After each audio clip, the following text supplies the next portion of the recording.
Good morning. Dog Central. Welcome, John. Hey, how's it going, guys? Doing well. How are Good. you, man? I'm doing fantastic. Great. We are 51 days away from football season. It is bearing down on us, and I'm very excited. 45 days from week 0. Well, there you go. Yeah, week zero. Week 0 is like the degenerates holiday. Yeah, it's like the amused booze. Can't wait to be on Northwestern in Nebraska live from Ireland. Exactly. Week 0 just kind of like, it's like that little appetizer that just gets you ready for what's to come the next week. But give me anything college football these days. I'm ready. By that point, absolutely. Hey, Graham, technical. Can you check your mic? You sound like you're on the low res mic. Real fast. If that's something you can do on air. You can't? Okay, there we go. You sound good. There you go. There you go. Boom. Nice. So we're talking about the Big 12, which has 10 teams. So without getting into the conference stuff, there was a lot of turmoil in the Big 12 the last 2 years, from Texas and Oklahoma jump into the SEC in the near future. Lincoln Riley buying houses during the season, and there's a couple new coaches. And with that, what are your first views and thoughts about the Big 12 this year? I mean, I think it's an interesting league because there's a lot of attention on Texas. I feel like all the attention is on Texas. Oklahoma's kind of just sneaking around over there quietly with like probably one of the 5-10 best quarterbacks in college football and a lot of offensive talent still hanging around. And then you have Baylor, who just won a conference title that nobody's talking about. And lots of new coaches in the league at places like Texas Tech. I think it's interesting. And I actually think it's probably a sneaky good league this year. Like better than you talked about, Baylor and Oklahoma State playing the Big 12 championship. They kind of did it with defense last year, which is not what the Big 12 has been known for. And they've got some returning quarterbacks at Oklahoma State, which is sort of kind of where one of the teams I'm kind of interested to see. But where do you want to start? Do you want to start at the top? Let's go with Oklahoma. Let me see. Or start wherever you have queued up. I have queued up the overall. So if we jump into the sort of returning production overall, Kansas brings back a lot, but we know that returning bad production doesn't make you a good I was team. about to say, do they bring back a lot? They bring back production, but is it it's terrible. Hey, that production beat Texas.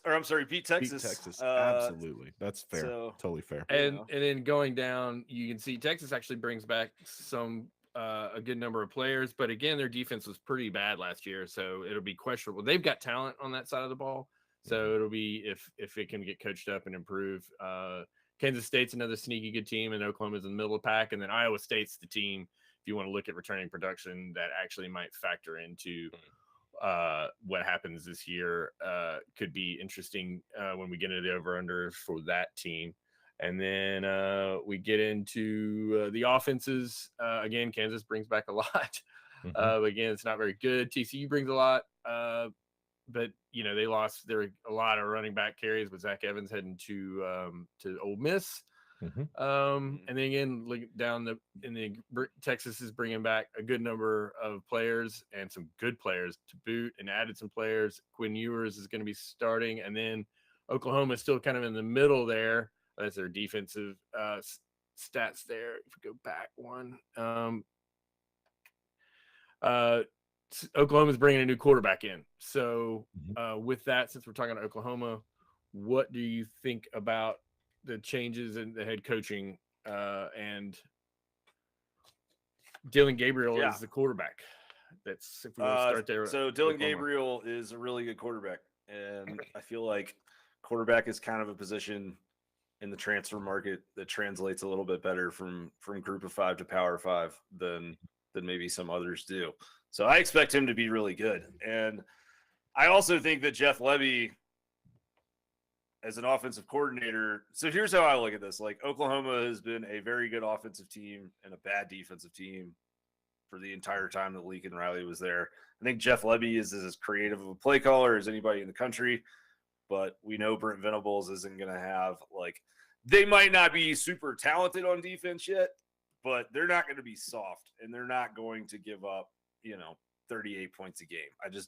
I would be shocked to see a Venables defense do that. So my position on this is that I think the offense isn't going to drop off as much as people think, and I think the defense is going to be a lot better. And I feel like they're going to possibly contend for a college football playoff spot into early November in a way that most aren't expecting. Okay, so they ran up 6.9 yards of offense last year, and you're saying that they should be able to hold that pretty good and then improve on some defense, which they allowed a pretty nasty 5.7, which needs to improve there. Yeah, that's where I'm at with it. Let me pull those stats up here. Wait, John, jump in here. Yeah, listen, I would agree. I think Jeff Lebby and Dylan Gabriel can be dangerous. We saw, they had it was UCF, so the competition is very different. But 2019 UCF, those two had a top 5 offense in the country, over like 44 points a game. I think Oklahoma, I think their offense is going to be dangerous. I'm a believer in Jeff Lebby. I just am. Like, I think the guy can, like, he knows what he's doing. If you get him just enough players, then he could do it. I do think that Brent Venables is kind of, had to go back to the drawing board in some ways with Oklahoma. I have a sleeper team in the Big 12.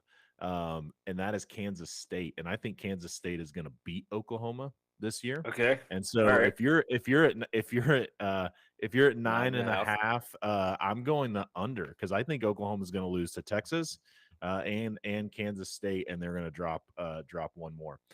That's my personal opinion. We can talk about Kansas State when we get there. I'm a believer in Chris Kleeman. I'm a believer in Deuce Vaughn. I think they're gonna make a little bit of noise in the Big 12 this year. All right, rewinding back to Oklahoma for a second. Did you guys mention that the OC Jeff Lebby was Dylan Gabriel's OC at UTF? Right? Yes. Okay. Yeah, and I think the offense is going to be great. I think where Oklahoma is going to struggle in some places is, I do think that I'm a believer in Brent Venables' defense. I think the line of scrimmage is going to be a challenge. I think he's going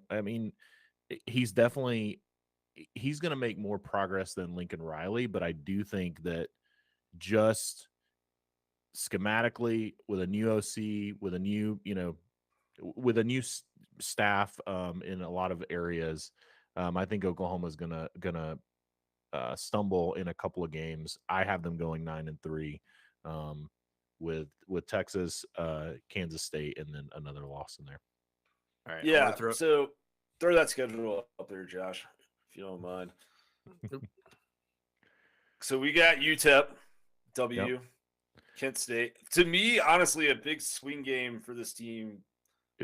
Feels like Nebraska. That's it. I couldn't think of my third, and my third was going to be Nebraska.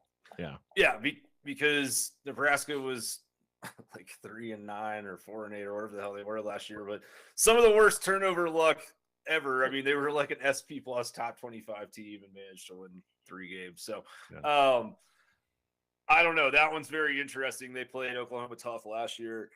I don't know. I think at the end of the day, I think Oklahoma will win that game, but I hear you. I hear where you're coming from. I think I'm betting a little bit lower on like what the reality will be, what the actual ceiling is for some of these other Big 12 teams. Yeah, that's fair. It's a tough one. I think that 10-2 is slightly more likely than 9-3, so I'm going to go over. That makes sense. Yeah, I'm going to take 9.5 is tough, right? I'm going to take the slight under, which is slight overs and slight unders are very big when it comes to betting. Yeah. But I'm gonna take the under. I'll say Kansas State, I'll say Texas, and then either Nebraska or Baylor, I think, are gonna get Oklahoma. Josh, All what right. say you? I'm saying 10-2. I think it's a lot to ask for first-year coach, but I think they got a lot of talent. I don't know. Did you two skill position players? If you want to keep your eye out for in the Big 12, Marvin Williams has got a 2.6 yard per run. It's one of Graham's favorite stats. He had over 400 yards on 40. Let me see what are the yards here. 22 yards per catch. Yeah, 22 yards per catch, and didn't have it. 41 targets. And then Eric Gray, is our old friend from Tennessee, is still the running back, and it's probably going to be. He's probably going to get. It's going to be by committee there, but he's going to be good. Yeah, he's going to be good. He had like a 70-something PFF grade, one of those stats we threw out earlier this week on Dog Central about returning players with valuable production, and plus, 60 is sort of your backup position rating, and then 70 above is starter to elite. And yeah, Eric Gray was one of those guys that was a starter quality, and he's quite good. So I'm taking over. I think Morris is still on their offensive line. Sorry, I thought that was interesting. Well, but another guy from Tennessee. Well, I'll also say this. I think Lincoln Riley's going to regret not taking Bedenbaugh with him to USC. I don't know if that was Bedenbaugh's choice or if that was Lincoln Riley's choice, but I think not figuring out. Choice. Yeah, I think it sounds like it was, but not getting him out there, finding a way to get him out there. I think Lincoln Riley's going to regret that, because that guy is very, very good as an offensive line coach and as just an offensive mind. He was the co-OC at Oklahoma for a couple of years, the last couple of years. Agreed. Too. All right, so who's the second best team that's going to get a rematch with them in the Big 12 title game? Who do we think? Apparently, it's Kansas State. It sounds like we need to talk about them. Let's go to Kansas State. Let's do it. No, I'm just, why not? Right? Yeah. I like it. Deuce Vaughn is a guy we should all be talking about in college football. He's let me pull up his stats real fast. He, like you talked about, he's a beast. Now Iowa State, there's nobody good there. Over 6 yards a carry, 1,400 yards, 18 touchdowns. He's good. And they've got speaking of Nebraska, you talked about, they've got Adrian Martinez, right, who's going to be their quarterback there. They're going to run the ball a lot. Yeah, I agree.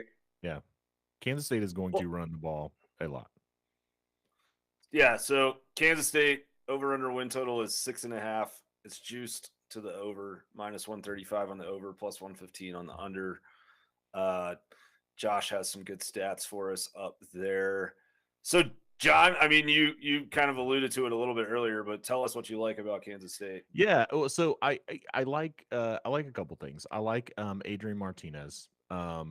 And seeing, kind of what he can do. And I think he's a very gifted athletic quarterback. I think Chris Kleeman, with his power run schemes with a guy like Deuce Vaughn and Adrian Martinez, I think can really make it difficult for some offenses. For some defenses. I think, they also have the defensive end of Felix, I can never say his last name, but he had more. I read this week he had more sacks last season than any returning Power 5 starter. I think they have a couple of pieces that I don't pick them to be in the Big 12 championship. For the record, I picked them to go 9-3 and win a couple of games that they shouldn't win, Oklahoma being one of them. Also, when you're talking about 6.5, Kansas State, for the last 7 seasons, they've only they've only won less than 7 games twice, and one of them was COVID. So when you look back over, from a betting standpoint, it's like, they're going to win more, in my opinion. They're going to win over 6.5. It's interesting that it is juiced that way, because when you think back, if you take out COVID, you have one season that they've won less than 7 games in the last 7 years. They've also beat Oklahoma a couple of times, 2 out of the last 3 years. I just think Kansas State is going to find a way to go 9-3. A Nukadike Uzama, is that the guy here? Felix, we'll just call him Felix. There right? you go, Felix AD is you can see him up there. He's got that 85 PFF return grade. Yeah, he was an edge rusher. So good. He's so 43 good. pressures, 13 sacks. Yeah, he's good. Yeah, he's very, very good. And I think when I look at their schedule, for me, I look at for me, I think the 3 losses are probably going to be Oklahoma State, Baylor, and maybe, you're looking at some game Texas. that they shouldn't lose. Yeah, Texas, or maybe I think Texas would be the pick, but I also think you could look at what game that they shouldn't lose, like West Virginia, for example. I mean, Kansas State, they do have that tendency as a program, like we've seen in the past, of teams that just can't quite get over that hump because they end up getting beat by Iowa State in a year that Iowa State is terrible. And so, but I do think Oklahoma State and Baylor would be my concrete L's for Kansas State, and then one other one between Texas or some game that they shouldn't. I guess I have them going over. I kind of went through there and I had them 7-5, losing to all the good teams, and one bad one. 7-5 is over.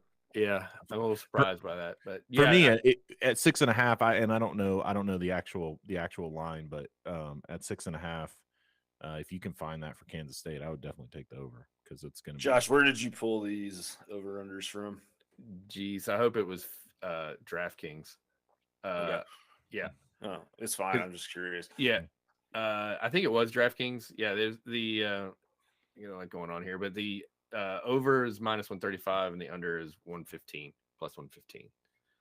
Yeah.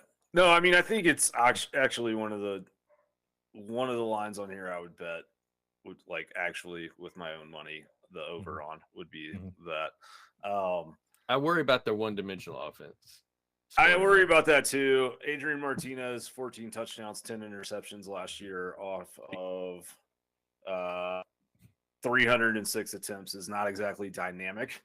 Nope. But I don't know. I think you can be not exactly dynamic and beat South Dakota, Tulane, Texas Tech, Iowa State, West Virginia, Kansas. And one of, and probably Missouri, or get one of these other teams on the schedule. I don't know. I feel pretty good about it. You get TCU with a new coach. You get Texas Tech with a new coach. West Virginia's been anemic on offense. Yes, JT Daniels is there, but what does that mean exactly? Who's he going to throw to? Yeah. Or is he going to play or whatever? Yeah. Week 12, who knows? Exactly. By that point, it could be. So I think that's a good find over Kansas State at 6.5. I can see them. I kind of went this tried to do a little bit of projection on this stuff, and that they have a good defense. They can get to that, that 8.8 to 1.0 net yards per play, which puts them in that 7 to 8 win range pretty consistently. So if we like those numbers, which we do, so I took the over. I'm taking the over. I feel good about that. Like you said, Graham, that's a Dog Central trifecta. It's special. It's a lock. It's a lock. Stone cold lock of the century. All right, let's move on. What do you got next for us, Josh? Let's talk about the elephant in the room, the new elephant, Texas. All right, so I got to start talking about Texas. I want to look at something real quick.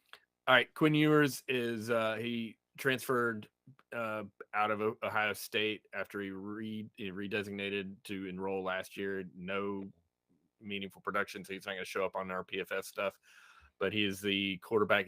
Keep in mind that this should be his true freshman season, right? He was in college last year, but he enrolled early. Bijan Robinson, and they've got a lot of good running backs. We talked about Deuce from Kansas State. Bijan Robinson could be a Heisman candidate if they feed him the ball a lot, and he's a stud. And they've also got some wide receivers that I've got here. And the defense has to get better, of course.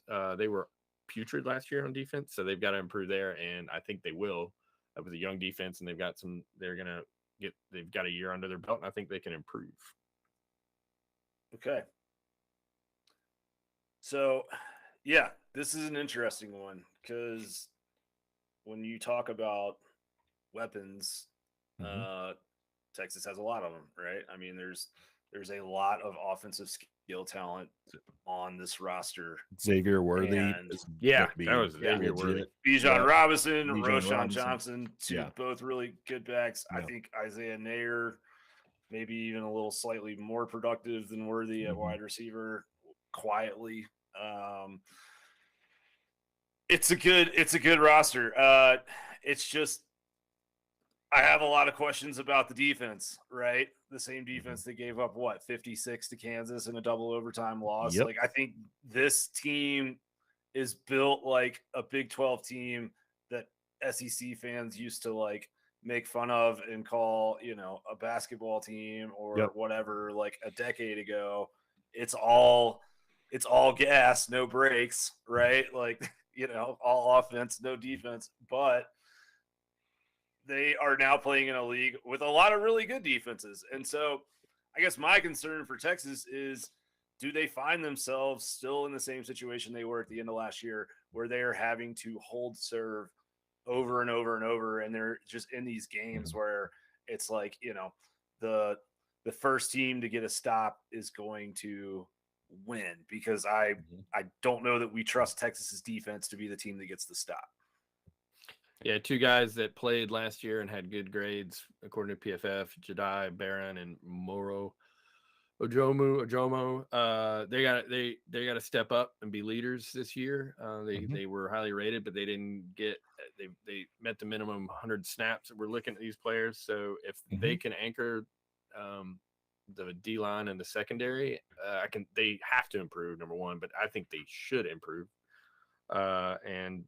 The Nair kid you're talking about, does not surprise me that Dog Out West picks the Wyoming transfer to be an impact player for for the Longhorns. Absolutely. Did anybody mention Jai, the kid? They got two kids from Billingsley and Jai from Alabama, right? Yeah. Yes. Aji Hall. Yeah. And Billingsley. Hall. Yeah.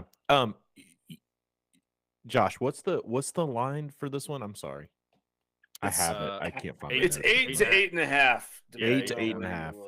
All right. Let's call it, for our purposes, 8. That's where it opened at. Okay. If it's either way at 8 or 8.5, I'm taking at 8. I'm probably taking a push. At 8.5, I'm taking the under. So Texas, the last time Texas has won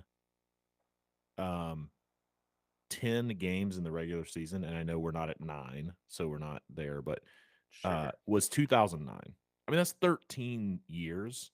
And so you're thinking like, okay, they're probably not getting to 10. In my opinion, with the challenges that they've had on defense, I don't think they're making a big enough leap to get to 10 wins. So then you go down and say, well, can they get to 9? And I've already said I think Kansas State is probably going to beat them. I think Oklahoma is probably going to beat them. When you start going down that list on their schedule, Alabama's going to beat them. So now you're at 9-3 already.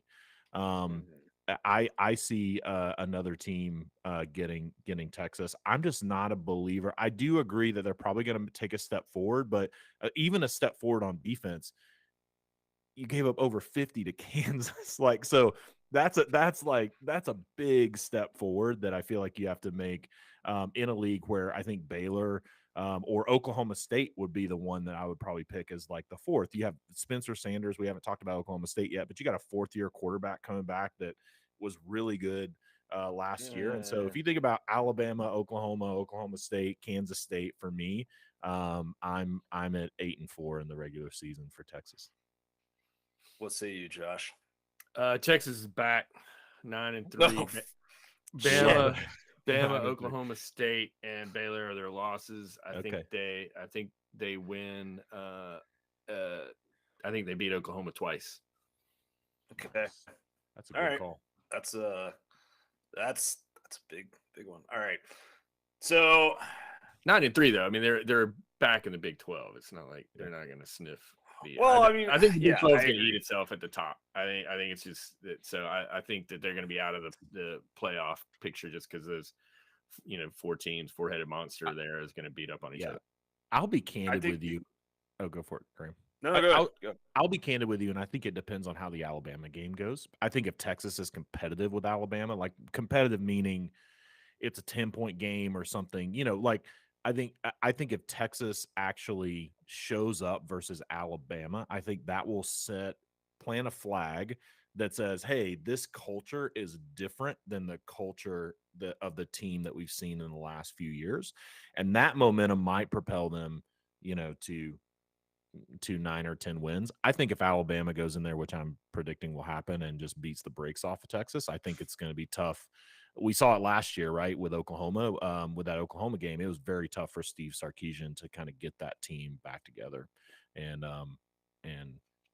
I don't think that Texas's culture is there. I mean, I think we saw in March or April or whatever, one of their linemen or seniors had a media availability and called out all of his teammates, or not all of them, but a lot of teammates for. We said they were chasing money and chasing women and didn't care about doing what it takes to be a championship caliber team. He said that in April of this year in the middle of spring practice. And his coach, instead of saying he's right, we need to fix some things, said we really should keep this stuff in house, which I think is a kind of a soft move. So I am going. I mean, they're going to lose to Alabama. I think they're going to get the doors blown in by Alabama. Mm-hmm. And then I think that UT San Antonio is going to almost upset them the next week because they're going to be on Alabama hangover.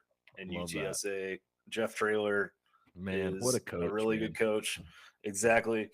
And then I don't know. I think they recover slightly. I'm going to say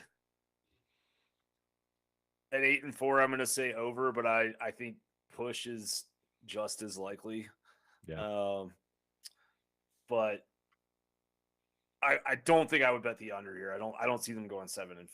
I just think that they're too much talent that's just going to make things happen at random moments. But for the record, too, I think sorry. at 8 it's a push. I think at 8.5 it's an under because I think they're going to go 8-4. That's my personal, not giving out, kind of like y'all do what you want with your own money, but that's where I'd put my money.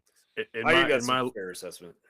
In my loss, they're going to lose to they're going to basically be one-loss team going into the Oklahoma State game, and then they're going to lose to Oklahoma State, and then they're going to choke against Baylor. They're probably I think the way I have the schedule locked is they're locked into the Big 12 championship after with Baylor in the schedule, and they kind of shit the bed.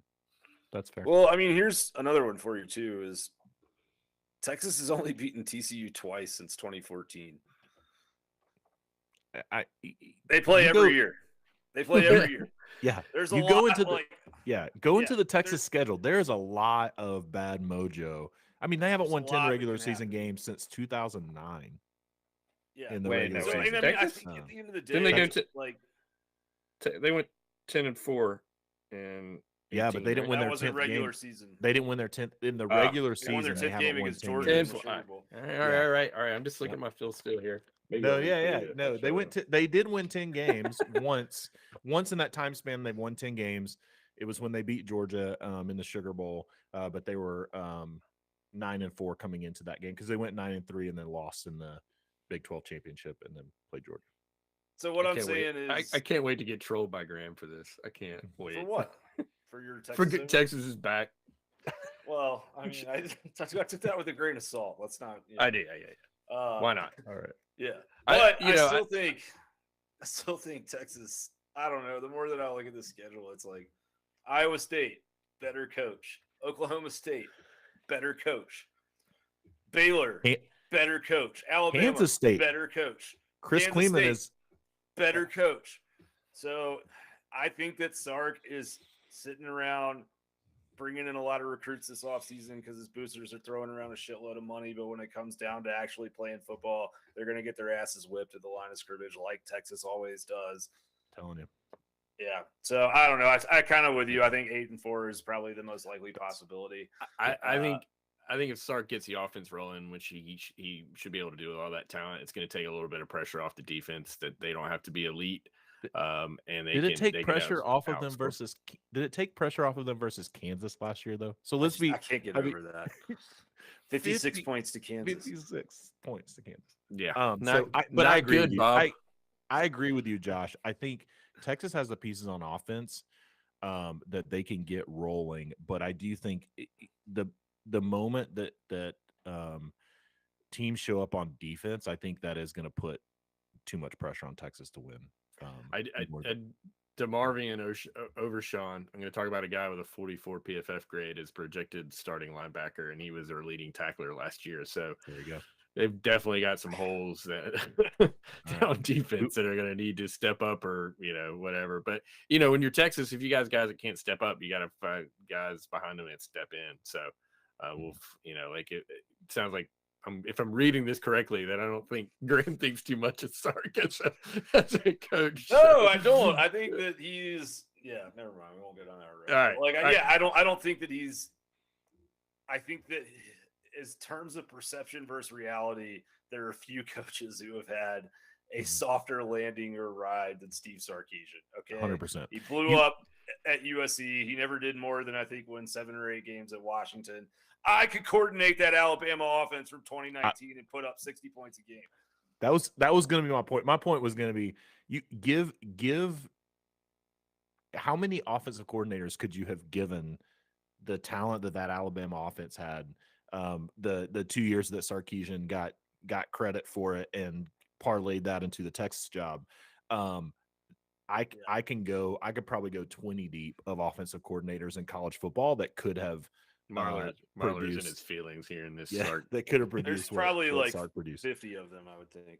I mean, it's deep. All right, let's. Do we want to do a few quick hits on some of these teams? Let's jump in. Let's do the Cowboys. I think we need to talk about them.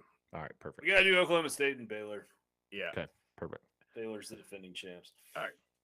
Yeah, the quarterback for Oklahoma State, Spencer Sanders is like, I guess, a 3 or 4 year starter.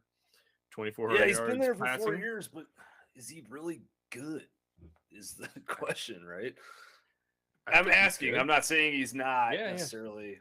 Yeah. I just think like last year, what I thought Oklahoma State season last year was extremely impressive because we used to think of Oklahoma State as this dynamic offensive team that, had first round NFL draft wide receivers and threw the ball over the yard.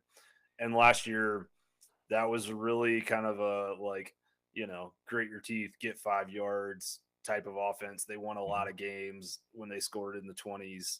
Mm-hmm. And so I have a lot of respect, truthfully, for the job that Mike Gundy has done there. He's done a lot of really dumb things off the field that have created unnecessary problems. But when you talk about as a football coach, he's been a very, very good football coach. I just kind of, I don't know. I think the thing that concerns me here, and Josh, you probably have more data than I do, but it seems like they lost a lot at wide receiver this offseason. And I kind of wonder, like, with a quarterback that already sort of struggled last year, how do we feel about the possibility for offensive drop-off? They do, but that offense, it's a get the screen game going. Sanders was rated pretty highly by PFF, but he's the lowest ADOT coming back of 9 yards per attempt. So I think those wide receivers largely can be plug and play. They've got a 5'8" guy and a 6'2" guy that are expected to step up. And let me get their names for you real fast. And sorry here. Is it? I got Jaden computers. Bray? Yeah, Jaden Bray and Presley. So they played as a lot as true freshmen.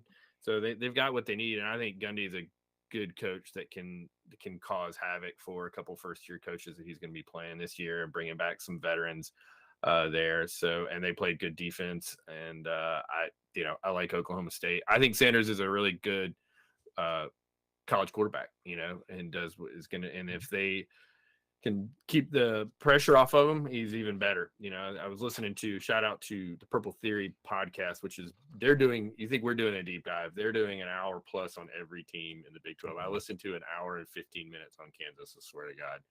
And they kind of had the same questions you did about Sanders, but they had some pressure numbers, and when he was pressured, not good, but when he was clean, he was really good. So it's a little thing to watch out for. Okay. Well, I think they do return a lot of their offensive line, so that would bode well.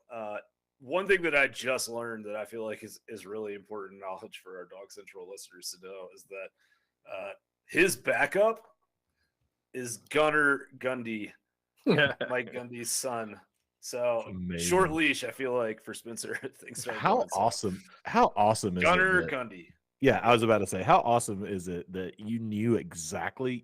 We could have probably guessed what Mike Gundy's son's name would be. And it would be Gunner or Maverick or something, but Gunner is Gunner Gundy. Exactly. Gunnar Gundy is perfect. Yeah. I have Oklahoma State winning 10 games in the regular season, guys. Wow. So they lost Jim Knowles, their defensive coordinator, but they replaced him with Derek Mason. I think I personally think Derek Mason is a very good hire. I think he has some talent coming back in the secondary, especially. Like you have Cam Smith, like you have some guys on defense that I think their defense it's going to be similar to, in my opinion, similar to a Georgia situation where their defense was very, very good last year. I don't think they're going to be quite as good this year, but I think they're going to be good enough against some of these teams. And for me, for my money, I have them losing to Baylor and Oklahoma probably. I think Oklahoma State, for me, is going to be a team that is going to ride the momentum that they had last year and come back in with a very, very good staff with some experienced players, a good offensive line. I think it's going to be a replay of last year. I don't think they're going to light up the scoreboard offensively, but I do think defensively they're going to be in a good position. I could see Texas kind of stretching them if they're going to get a third loss. I could see maybe that happening just because of the playmakers that Texas has. But I think with it being in week 8, I think Texas, and it being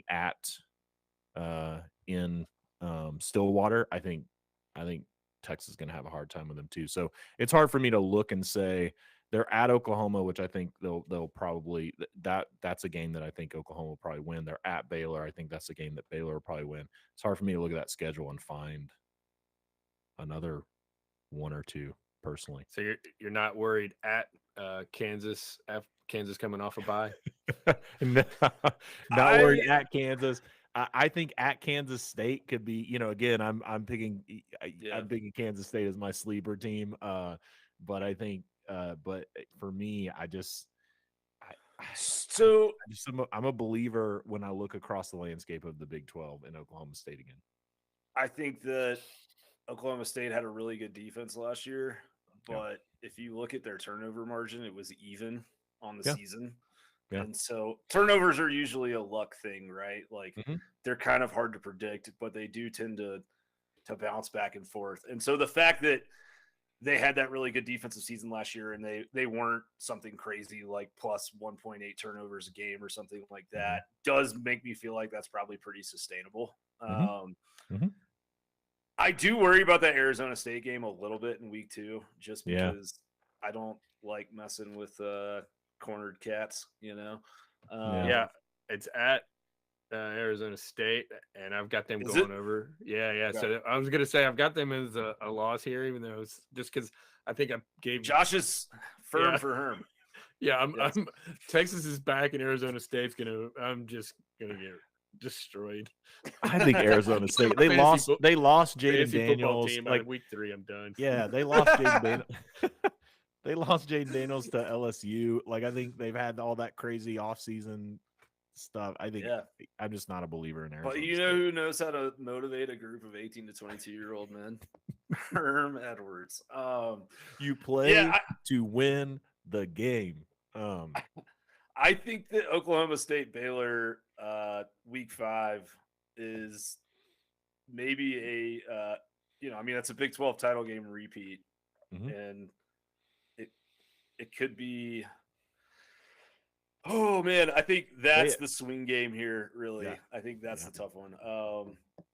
We have Oklahoma State at 8.5, so I'm going over on that. I think they win 9 games, but I do think that there could be a higher ceiling there.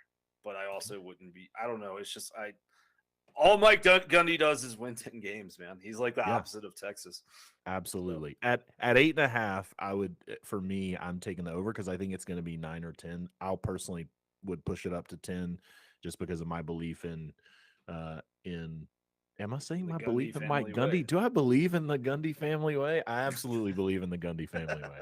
I'm a believer. Yeah, do you believe in naming your children bringing back a lot of, they've got their 2 edge rushers, Tyler Lacey, Colin Oliver. It looks like, I'm looking at the stats here, looks like Colin Oliver got as a defensive end got targeted once and went for 53 yards. So that's a red box for the defensive end and pass coverage. But yeah, I mean, they're bringing 6 or 7 guys back with PFF grades of 70. So yeah, a defense could be good, and they were one of the best. I mean, Derek Mason, Derek Mason, 35% success rate allowed last year. Which was, I'll say for Baylor. Yes, I'll say one last thing. Sorry to talk over you, Josh. Derek Mason, I feel like he also has something to prove, right? The Auburn situation was a dumpster fire with Harsin, and you have a coach of that caliber as a defensive coordinator who I feel like he has a chip on his shoulder. I feel like, Derek Mason has enough talent on that defense to, again, the offense is probably going to score, between 20, maybe 27 points a game somewhere. But I think he has enough on the defensive side of the ball to hold it down another year. All right. Congratulations to Derek Mason for getting as far away from Brian Harsin as he possibly could.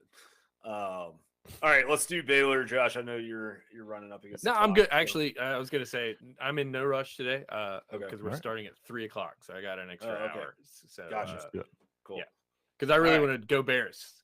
Go Bears. Yeah, I like saying go Bears. That's my high school team. So Baylor, another good defensive unit. 37% defensive success rate allowed. They've got some offensive turnover, though. The quarterback got injured going into the Big 12 title game, and the kid stepped up, and the veteran bolted to Western Kentucky. Which I think was, the veteran, Gary Bohannon went to South Florida. South Florida, my bad, yeah. But the guy behind him, I have some questions about just because, they won with him, but the yards per attempt was not great, and I need to look at something. What else do you know about Baylor, Josh, that can fill the run game is not Blake Shapen is his name. Blake Shapen. Yeah, well, let's start before we dive into stats. Let's start. I'll just throw this out there for conversation. I think Dave Aranda is the best head coach in the Big 12 currently. 100%. Brent Venables maybe can be that guy, but I think Dave Aranda is the best head coach in the Big 12 at the moment. I strongly agree with that position. Yeah. Okay, yeah. So he did have Blake Shapen completed 71.3% of his passes. Good, right? Yeah. Against Texas Tech, it was only 58%, but against Oklahoma State in that Big 12 title game, 23 for 29, 79.3% completion. So accurate, but only 6.9 yards per attempt. The ADOT is only 7.8 yards. So a guy who has thrown a lot of screens and slants, and they've protected a little bit. So it's just a question of, can he stretch a defense downfield? I don't know. Does he have to with Baylor's defense? Probably not. They can probably plug along and score in the mid to high 20s every game and be in a good situation most of the time. I do agree with, I did the development quotient thing back in the spring. I was interviewed on 2 different Baylor programs. One was a radio show, and the other was the podcast. But I enjoyed it a lot because talking about Baylor I kind of realized in this whole conversation, like, you're talking about a developmental program, and you were talking about a guy in Dave Aranda who is selling something very different than what his peers are selling. He is the very opposite of, I'm going to get in your face and yell at you to motivate you and all of that. Yep. More of like a, kind of a quiet, calmer demeanor. Doesn't mean he's not firm or, a disciplinarian or a tough guy to play for. I just think his communication style and leadership style is a little bit different. And I think that that's actually very smart in modern college football, because Baylor is, they were the best team in the Southwestern kind of region of the country for most of a decade there. But still, it's just like they sell something very different there. And I think it's smart that from a personality kind of culture standpoint, they're not trying to compete with what Steve Sarkisian is selling or what, some of these SEC teams are selling. I think that's why they're having so much success. What is our win total for Baylor? 8.5? Yeah, 8? so. Yeah. You got 7.5. I got 7.5. Yeah, that's the line that I saw as well. 7.5. Wow. Yeah. So what do they know about Baylor that we don't? Because that'd be a big drop off. Yeah. They don't have anything on offense coming back. Yeah. Okay. I think it's the offense. I also think that there's the at BYU game in the non-conference that probably pushes that win total down. Yeah. You don't like them on the road at BYU? No, I like them. I think if you look at, personally, I think 7.5 is too low. Like, I think Baylor is going to be a 9, potentially 10 win team again. But if you're asking, kind of, what does Vegas know? I think that at BYU game is probably one that they're, kind of throwing out there as the carrot. Then I think, being high on teams like Texas and Oklahoma, it's going to be interesting to see when the actual lines come out for those individual games. It's going to be interesting to see, where Vegas is pointing. I think that I have them at 9 wins. And I think they're going to slip. They had 1.2 yards net last year. That's easy to slip when you don't have offense and you're going to have some defensive regression. They don't bring any skill position players on offense back that were that met our minimum, 20 targets, 25 carries, or 100 attempts. Obviously, you talked about the quarterback coming in late in the season. So I think a lot of questions on offense, they're going to rely on their defense, and I can easily see that slipping. I have them winning. I have them losing to Texas, Oklahoma, in either the BYU or Oklahoma State game. But I still have them over. So, Well, it's okay. So, like I said, I was kind of like talking about it earlier. It's like, sorry to interrupt you, John. The top 4 teams are going to kind of beat up on each other. I believe they're all. But I think the Big 12 this year is going to be script's going to be flipped. It's going to be a return to offense, and the team that can put the ball downfield and score points, I think, is going to come out ahead this year. Well, Baylor's offense, and Texas is back. Baylor's offense, between their offense and defensive lines, they only lost 1 player with both of those combined, right? So they're returning a lot. Yeah, that full unit on the offense and defensive line for all intents and purposes, and so I think the quarterback is a question. I think there's some question, in the secondary on defense, but it's hard for me to look at the schedule and see them losing 5 games at that 7.5 line. It's just really, really hard.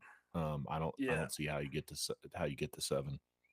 My thing with Baylor is they were a line of scrimmage football team last year. So losing a lot on the line of scrimmage does not worry or bother me. Obviously, they're going to beat Albany and Texas State in the non-conference. That's 2 wins. I don't think they're going to struggle with BYU, and that's more a function of what BYU is losing. Yeah, I agree.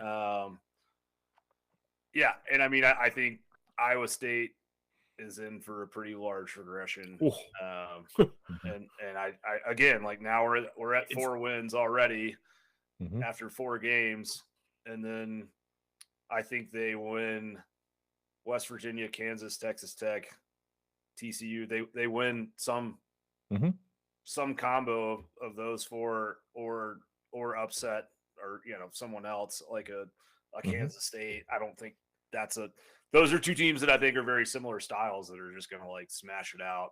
Yeah. So yeah, I think that that feels like one of the safer bets on here, and I think it's just as much a bet in Dave Aranda as it is anything else.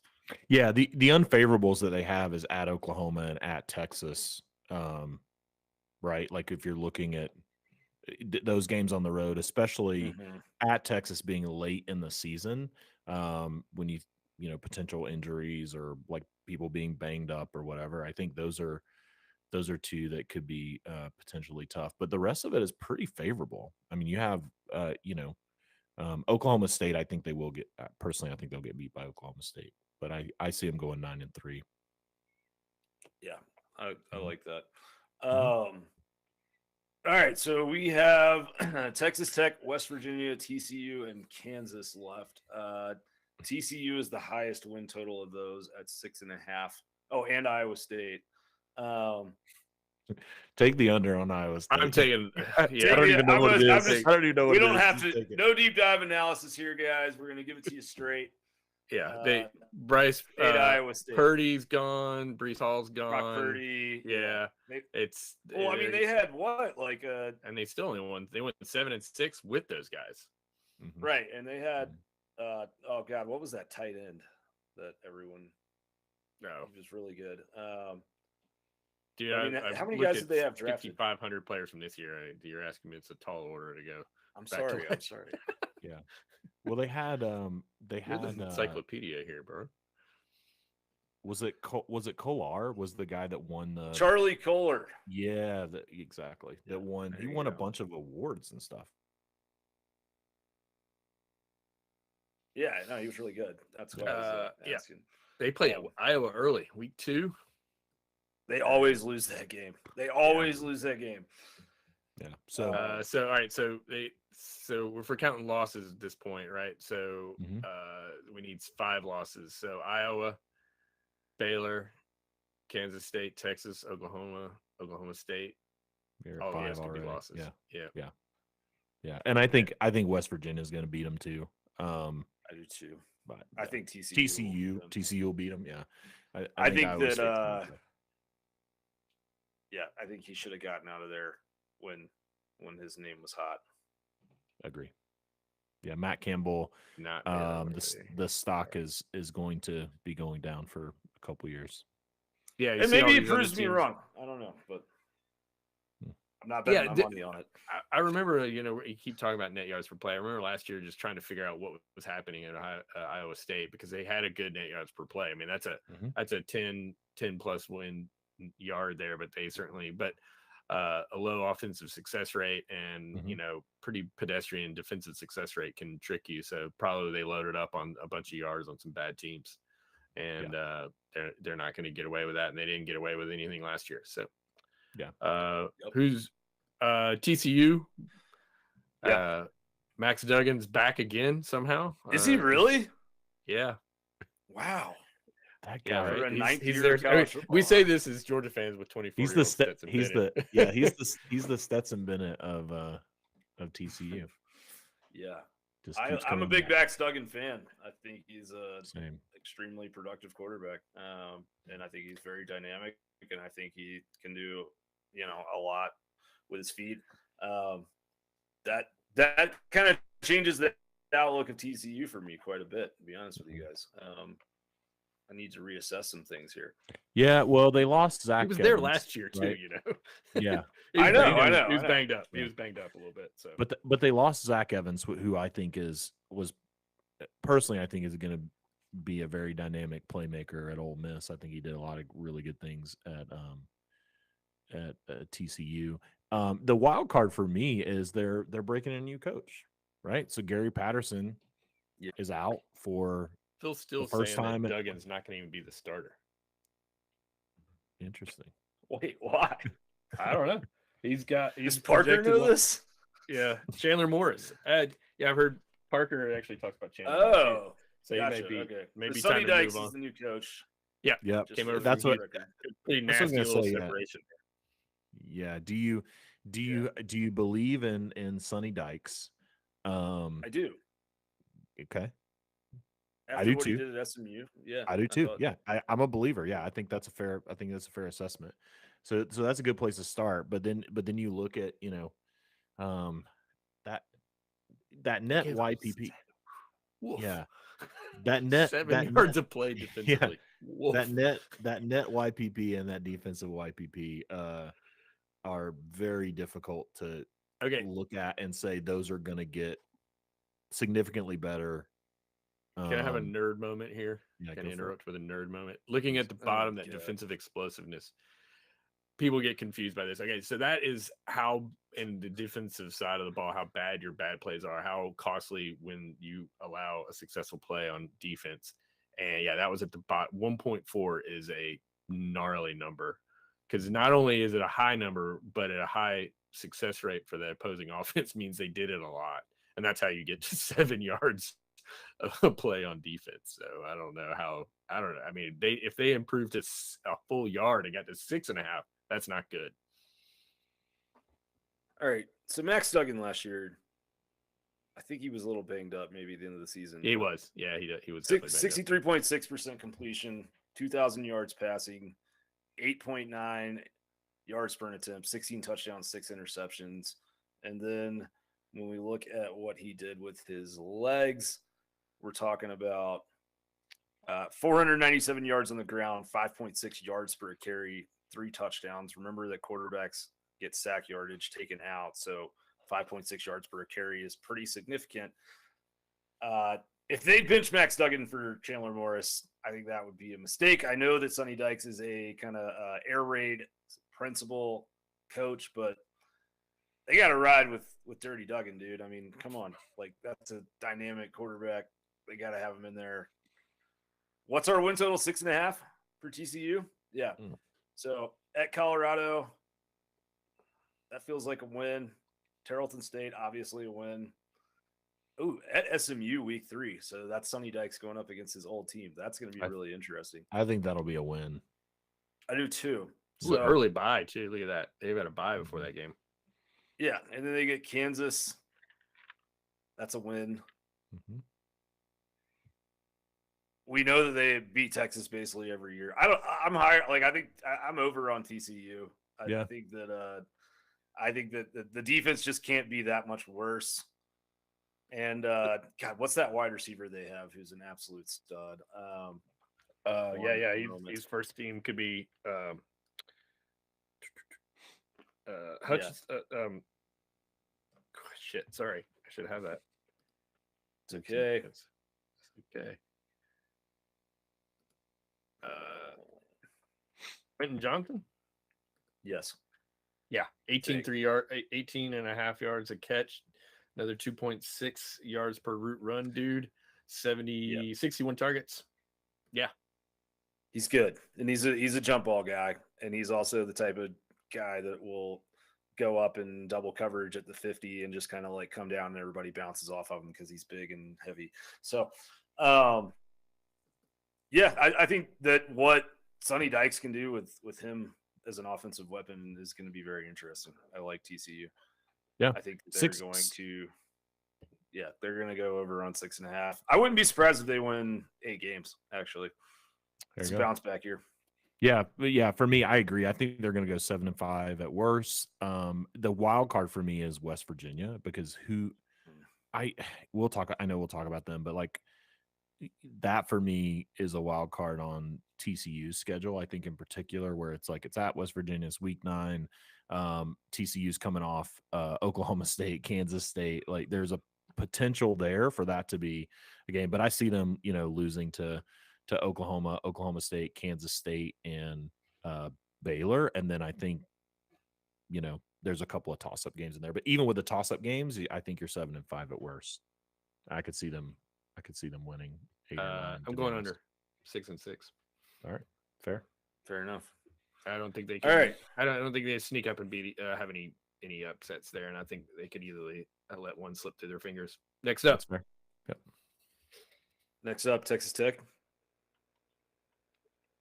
All right. Let's just go Five to and a this. half. 5.5. Plus Murray 100. ain't even a state, Paul. I just pulled that out right then. I didn't even know. That was Texas impressive. Texas Tech might have the toughest schedule in the Big 12. I think That's do. gnarly. Houston and NC State. Houston, That's tougher. NC State. State's good. Yeah, you have That- Houston and then at NC State, and you're breaking in Joey Mcguire, new coach. I think Texas Tech is going to have a tough run at it this year. It's been a long offseason. Where did Joey Mcguire come from? Baylor. Okay, I Yeah. like that. Yeah, I mean he's a good coach. He was the outside linebackers coach, and I think he had that associate head coach title at Baylor. Mhm. And he was there. He was at Baylor for a while. I think he was at Baylor. He was under Matt Rule, and then Yes. Dave Aranda kept him around. So he's been there for a while. But he went. He came to Baylor. Joey Mcguire came to Baylor directly from high school. So he was a high school coach. Jumped in, which high school coaches in Texas, like it depends on what school you're Sure. at. Could be small FCS school level, but was at Baylor for 5 or 6 years, and now he's getting a shot to run a program at Texas Tech. He's a good coach. I believe in him as a coach personally. I think his background it speaks very well, but I think that non-conference schedule combined with just a new coach and a good bit of lost production at Texas Tech is going to make it a tough year for them. What's the total, Josh? I'm sorry, even It's money, 5.5.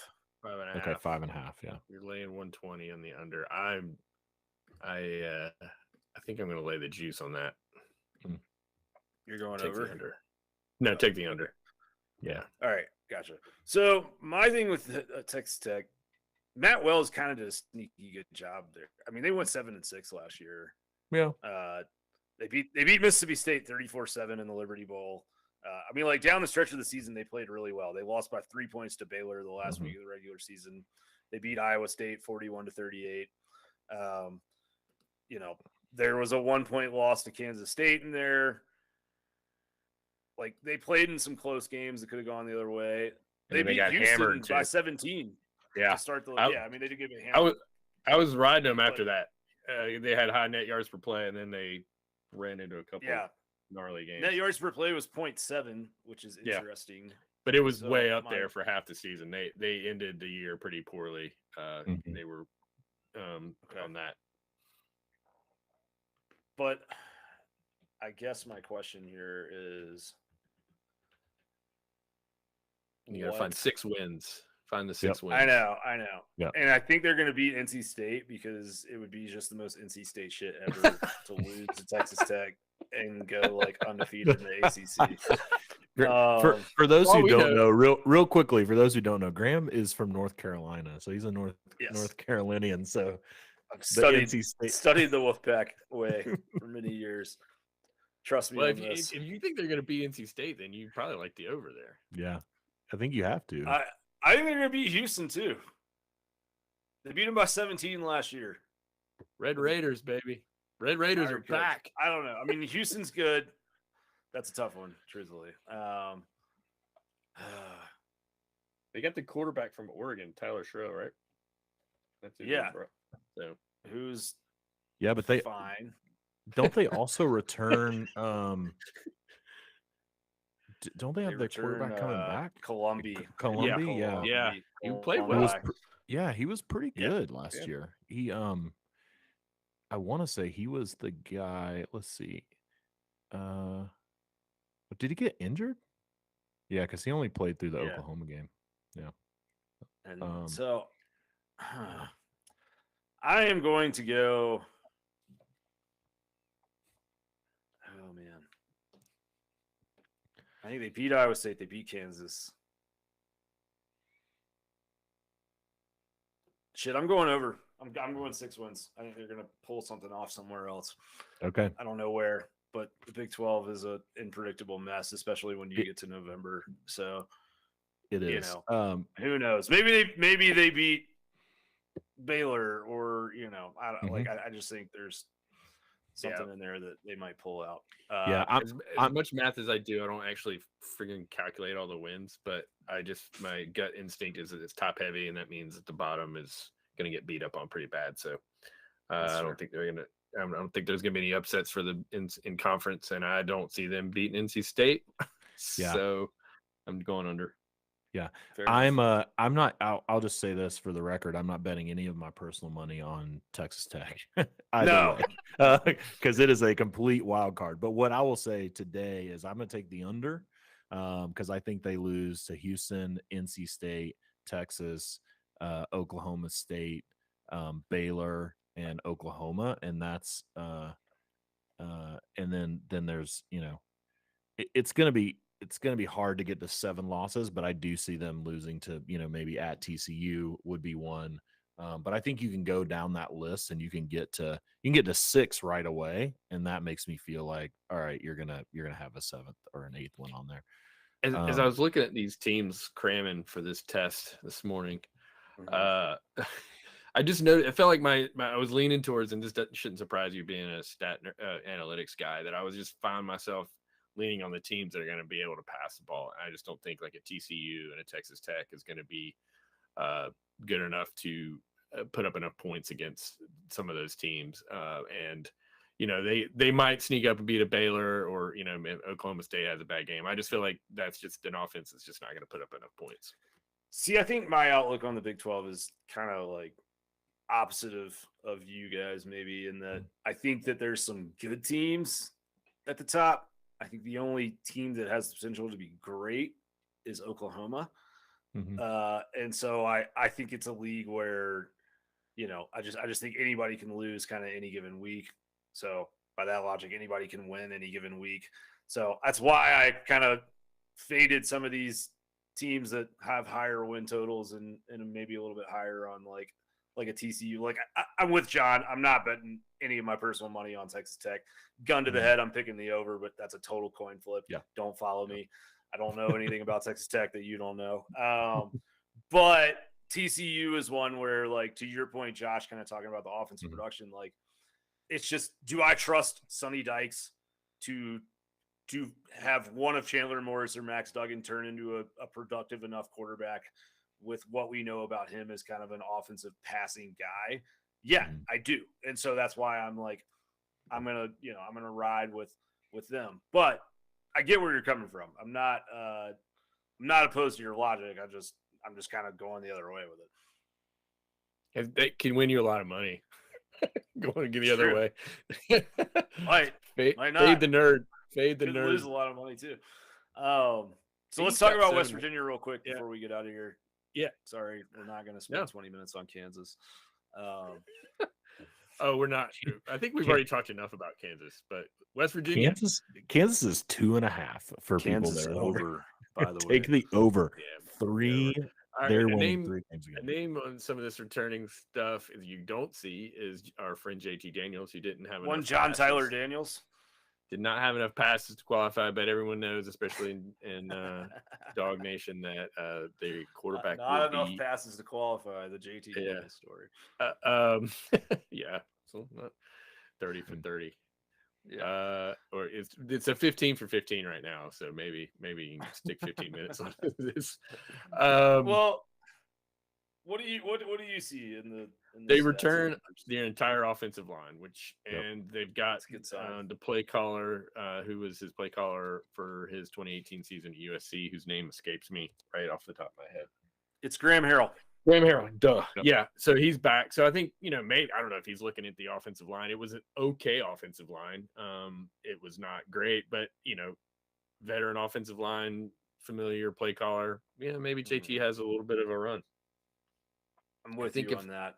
I think this is definitely talking through my heart that if there's a team on the bottom half of the league that I think can do more than expected, it would be this team. But I heart JT Daniels. So.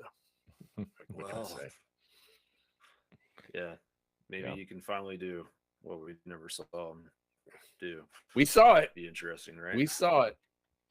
We saw glimpses. Only very brief glimpses, my friend. Yeah. All right. So my position on the Mountaineers of West Virginia, who are very culturally close to my heart as Appalachian peoples, they've always been really good on defense ever since Troy Brown's shown up there, or Neil Brown. I'm sorry.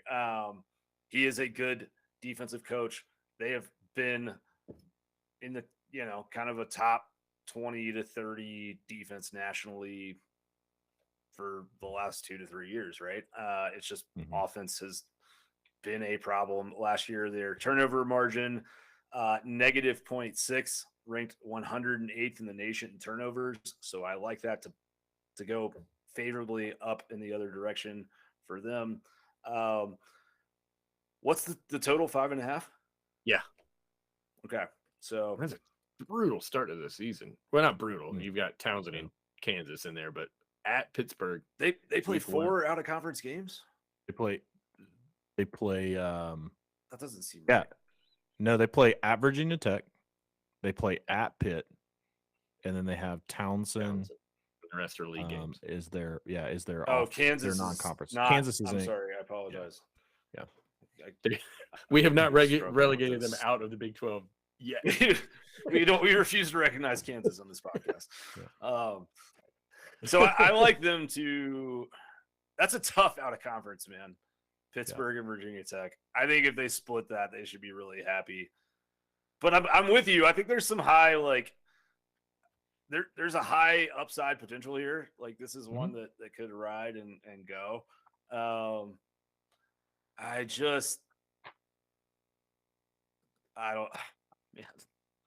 don't know. I don't know if I can. Game. That's a Thursday. Yeah, no, that's like that's kind of the opener for the opening weekend. That Pitt West Virginia game. The question I have is just like, that's the win that right there. Do they get that win and get to 6? Which I am on. I think JT Daniels. I'm gonna go for it. Yeah, I'm going over. I'll take.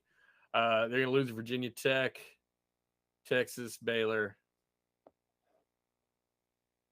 They're gonna beat Oklahoma. They're gonna beat Texas. Texas. Okie State. I think Oklahoma State's gonna be. I don't know, at the end of the year. JT Daniels is gonna come Give me there. swashbuckling into Austin. If you can't be healthy for week 1 for the backyard brawl, right? Is that the backyard brawl? Is the West backyard brawl? Yeah, right. Let's not talk about not being healthy for week 1. Soft spot, sore spot. Too soon. Yeah. The 5. I think I'm gonna take the over. I'm gonna go 7-5. Another lock, dog. Central lock. It is not a lock, but panel agree. But I think they're 5. I will say we all agree, but I think their 5 losses are Pittsburgh, Virginia Tech, Baylor, Kansas, Oklahoma, and Oklahoma State would be my.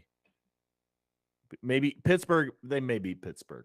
So let's take that off and let's say Kansas State and Oklahoma State. I think what's going to end up happening is you get in this back half of the season and you have Oklahoma, Kansas State, Oklahoma State when JT Daniels is banged up, and it's just all going to go off the rails at that point.